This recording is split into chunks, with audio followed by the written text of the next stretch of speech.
My name is Kyle Forsberg. I support Nuro's recruiting operations team. I've been in recruiting for about 7 years now. Nuro is a tech startup in the Bay Area. We're making autonomous electric delivery vehicle options available to the masses. So I think like a lot of startups, one of the biggest challenges that we've faced is as we've grown and scaled, we've changed a little bit about the way that we track certain things throughout the years, and by being able to reconcile different eras, if you will, of the way that we organized ourselves was a challenge. For example, we'll label a job requisition differently right now than we would have in 2020.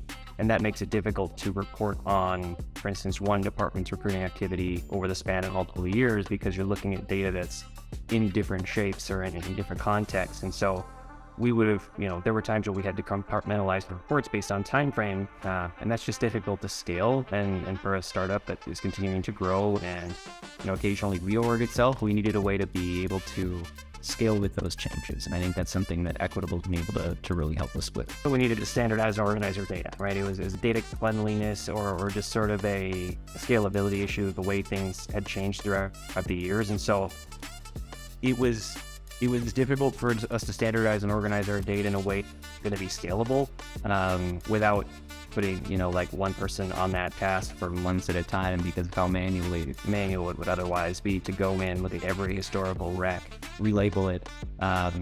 And so, now our partners at Equitable are able to help us basically go into the back end of our applicant tracking system, change the data at the source, as opposed to, requiring us to use mapping documents.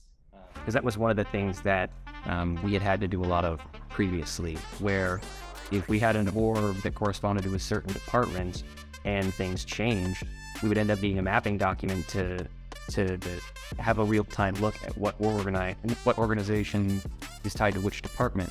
And a lot of those band-aid solutions are out there, so we don't need those anymore, because we've been able to refresh or revive that data and make it consistent from point where we are right now all the way back to the start of our company, making it at least seem like we were consistent throughout all that time. Touched a little bit on the idea of helping with the cleanup, which honestly has been just monumental for us, because like I said, it was a manual effort. It was a bit difficult, and we were able to do it with minutes. You guys' help.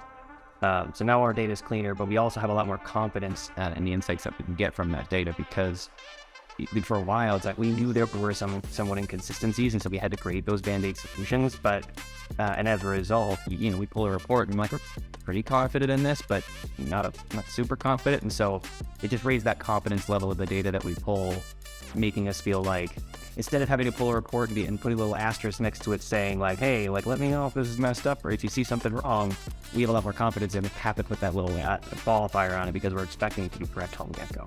Like the idea of the customization abilities that are coming out of the pipeline for us to be able to craft stories with nuance, as opposed to just using sort of canned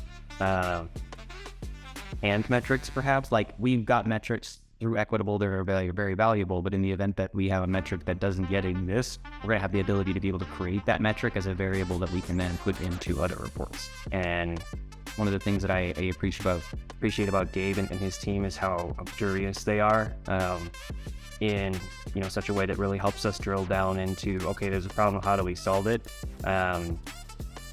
Gabe, like me, has very strong analytical skills and isn't afraid to pop a hood on something and kind of figure out how it works and why it isn't working. And so their ability to kind of understand our business and approach these problems as if they were stakeholders internally themselves, and with that level of attention to detail and care, has been really impactful, because it just made me feel like, rather than just being a customer, we were partners and we were building something together. And I've been referring to this project Jarvis, because Equitable's ability to pull data from different sources to produce insights kind of reminds me of Iron Man's AI butler Jarvis that he has, and just in a way that it allows him to basically produce insights from disparate data sources in a way that just requires so little manual effort. Obviously, takes some setup on the front end, but for us to be able to effectively have it's almost like a genie in the lamp kind of thing. It's like, all right, come up with a question using data. If we know where we can find that data, we can build a report.